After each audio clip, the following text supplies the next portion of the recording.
DaVinci Resolve for beginners. ഞാൻ നിങ്ങൾക്കൊരു cool text animation effect കാണിച്ചു തരാം. കണ്ടോ, ഇതുപോലത്തെ ടെക്സ്റ്റ് മെൽറ്റിംഗ് എഫക്റ്റ് എങ്ങനെ കൊണ്ടുവരാൻ നോക്കാം. സോ ഇതിനായിട്ട് നിങ്ങൾ ആദ്യം നിങ്ങളെ ടെക്സ്റ്റ് പ്ലസ് നോഡിന് ഇങ്ങനെ സെലക്ട് ചെയ്തിട്ട് നേരെ ഫ്യൂഷൻ പേജിലേക്ക് പോകുക. നമ്മൾ ഫ്യൂഷൻ പേജ് ഉപയോഗിച്ചിട്ടാണ് ചെയ്യുന്നത്. നേരെ എഫക്റ്റ് ടാബിൽ പോയിട്ട് സെറ്റ് ടൂൾ ഉപയോഗിച്ചിട്ട് ഗ്രിഡ് വാപ്പ് എന്ന് സെർച്ച് ചെയ്യുക. കണ്ടോ, ഗ്രിഡ് വാപ്പ് എഫക്റ്റിനെ സെലക്ട് ചെയ്യുമ്പോഴത്തേക്കും നമ്മുടെ ഓൾറെഡി എഫക്റ്റ് ആഡ് ആയിട്ടുണ്ട്. ഇനി നമ്മൾ ഇൻസ്പെക്ടർ ടാബിൽ പോയിട്ട് അവിടെ കുറച്ച് വാല്യൂസ് ചേഞ്ച് ചെയ്യാനുണ്ട്. അതുകൊണ്ട് നമ്മളുണ്ടോ ഈ മാഗ്നിക് ടൈപ്പിനെ റീജിയൻ മാറ്റി സെലക്റ്റഡ് ആക്കി നമുക്ക് ഗ്രിഡ് സൈസ് ഒന്ന് ചേഞ്ച് ചെയ്ത് കൊടുക്കണം. സോ ഞാൻ എന്താണ്ട് എൻ്റെ എക്സും വൈ ഏകദേശം 20 അടുപ്പിച്ച് ഞാൻ ഗ്രിഡ് സൈസ് ചേഞ്ച് ചെയ്യുകയാണ്. കൊണ്ട് നമുക്ക് അവിടെ പോയിൻറ്റ്സ് ആഡ് ആവുന്നത് കാണാം. നമ്മുടെ സ്ക്രീനിൽ ഞാൻ 20 ചെയ്തിട്ടുണ്ട്. ഇതിന് ശേഷം ഇനി നമുക്ക് 2 പോയിൻറ്റ്സ് ആഡ് ചെയ്യണം. നമ്മൾ ആനിമേറ്റ് ചെയ്യുവാണ്.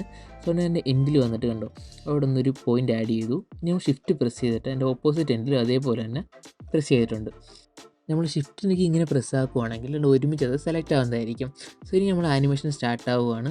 നമ്മൾ സെലക്ട് ചെയ്തിട്ടുണ്ട്. ഇനി താഴോട്ടൊന്ന് സ്ക്രോൾ ചെയ്യുവാണ്. ഇനി നമുക്ക് സ്ക്രോൾ ചെയ്ത് കഴിഞ്ഞ ശേഷം നമുക്ക് കീ ഫ്രെയിം ആഡ് ചെയ്യണം. സോ ഇതാണ് ഗ്ലോബൽ കീ ഫ്രെയിം. അതിന് ആഡ് ചെയ്തതിന് ശേഷം നമ്മൾ പ്ലേ ഹെഡ് ആദ്യം വെച്ചിട്ട് ഒന്ന് റീആനിമേറ്റ് ചെയ്യുവാണ്. കണ്ടോ, വീണ്ടും പഴയ പോലെ റീആനിമേറ്റ് ചെയ്ത് കൊണ്ടുവയ്ക്കുകയാണ്. ഇനി എന്നിട്ട് നമ്മളൊന്ന് പ്ലേ ചെയ്ത് നോക്കിയേ. കണ്ടോ, നമുക്കൊരു ആനിമേഷൻ അവിടെ കാണാതാണ്. സോ ഇങ്ങനെയുള്ള റീസെറ്റാണ് നിങ്ങൾക്ക് ടെക്സ്റ്റ് മെൽറ്റിംഗ് എഫക്റ്റ് കൊണ്ടുവരാം.